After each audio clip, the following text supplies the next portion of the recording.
ভয়াবহ বন্যায় তলিয়ে গেছে দেশের বিরাট একটি অংশ।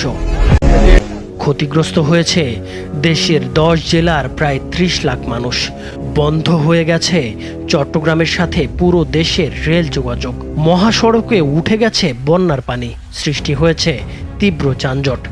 অচল হয়ে পড়েছে 11 জেলার 1,500 মোবাইল টাওয়ার।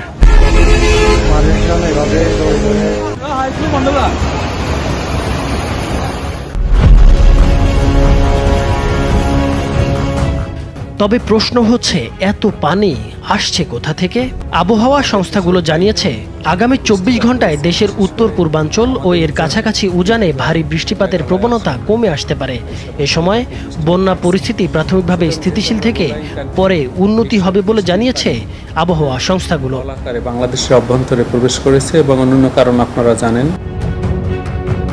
ভারতের ত্রিপুরা সহ আশেপাশের 6টি জেলায় রেকর্ড পরিমাণ বৃষ্টি হয়ে এসব জেলার বেশিরভাগ এলাকা পানির নিচে তলিয়ে গেছে।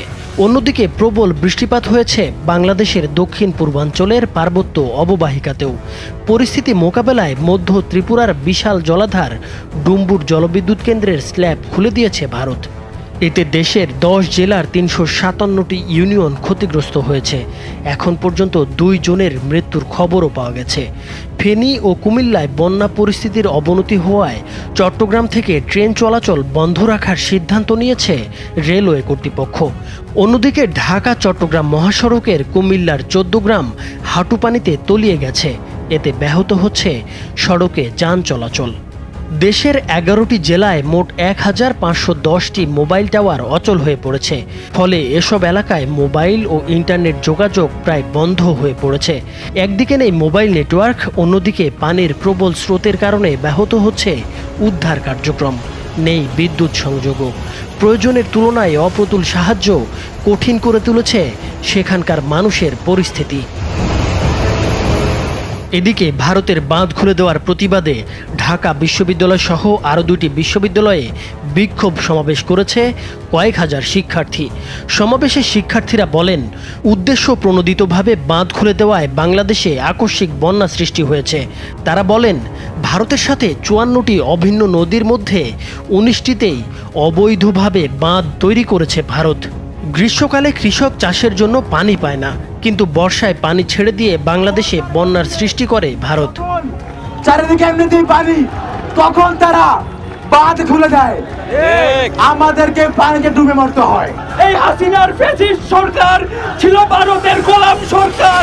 বাংলাদেশের সাবেক প্রধানমন্ত্রী শেখ হাসিনাকে আশ্রয় প্রদান এবং বিনা নোটিশে পানির গেট খুলে দেওয়ায় ভারতের প্রতি ক্ষুব্ধ প্রতিক্রিয়া ব্যক্ত করেছেন ক্রীড়া উপদেষ্টা আসিফ মাহমুদ। এই 2 কারণে ভারতের সঙ্গে বাংলাদেশের সম্পর্কের অবনতি হতে পারে বলে আশঙ্কা করছেন তিনি। আহ্বান থাকবে। তথ্য উপদেষ্টা নাহিদ ইসলাম বলেন, উজানের পানি বাংলাদেশে ধেয়ে এসে বন্যা পরিস্থিতির সৃষ্টি করেছে। কোনো ধরনের আগাম সতর্কতা ও প্রস্তুতি নেওয়ার সুযোগ না দিয়েই বাঁধ খুলে দেওয়া হয়েছে। এর মাধ্যমে ভারত অমানবিকতার পরিচয় দিয়েছে এবং বাংলাদেশের সঙ্গে অসহযোগিতা করেছে বলে জানান নাহিদ ইসলাম। আগাম সতর্কতা এবং প্রস্তুতি নেবার সুযোগ না দিয়েই এই যে বাঁধ খুলে দেওয়া হয়েছে, এটির মাধ্যমে ভারত অমানবিকতার পরিচয় দিয়েছে এবং বাংলাদেশের সাথে অসহযোগিতা করছে। পরিবেশ ও পানি উপদেষ্টা সৈয়দা রিজওয়ানা হাসান জানিয়েছেন, ভারতের সঙ্গে বন্ধুপ্রতিম সম্পর্ক রেখেই তিস্তা সহ অভিন্ন নদীতে নিজেদের অধিকারের বিষয়ে ভারতের সঙ্গে কথা বলা হবে। প্রয়োজনে আন্তর্জাতিক অঙ্গনে যাবে অন্তর্বর্তী সরকার। সবসময় আমাদের নজরদারিতে থাকবে। অন্যদিকে বাংলাদেশে বন্যা ত্রিপুরার বাঁধের পানি ছাড়ার কারণে নয়, বরং ভারত ও বাংলাদেশের বিস্তীর্ণ এলাকায় কয়েকদিনের ভারী বৃষ্টিপাতের জন্য হয়েছে বলে জানিয়েছে ভারতের পররাষ্ট্র মন্ত্রণালয়।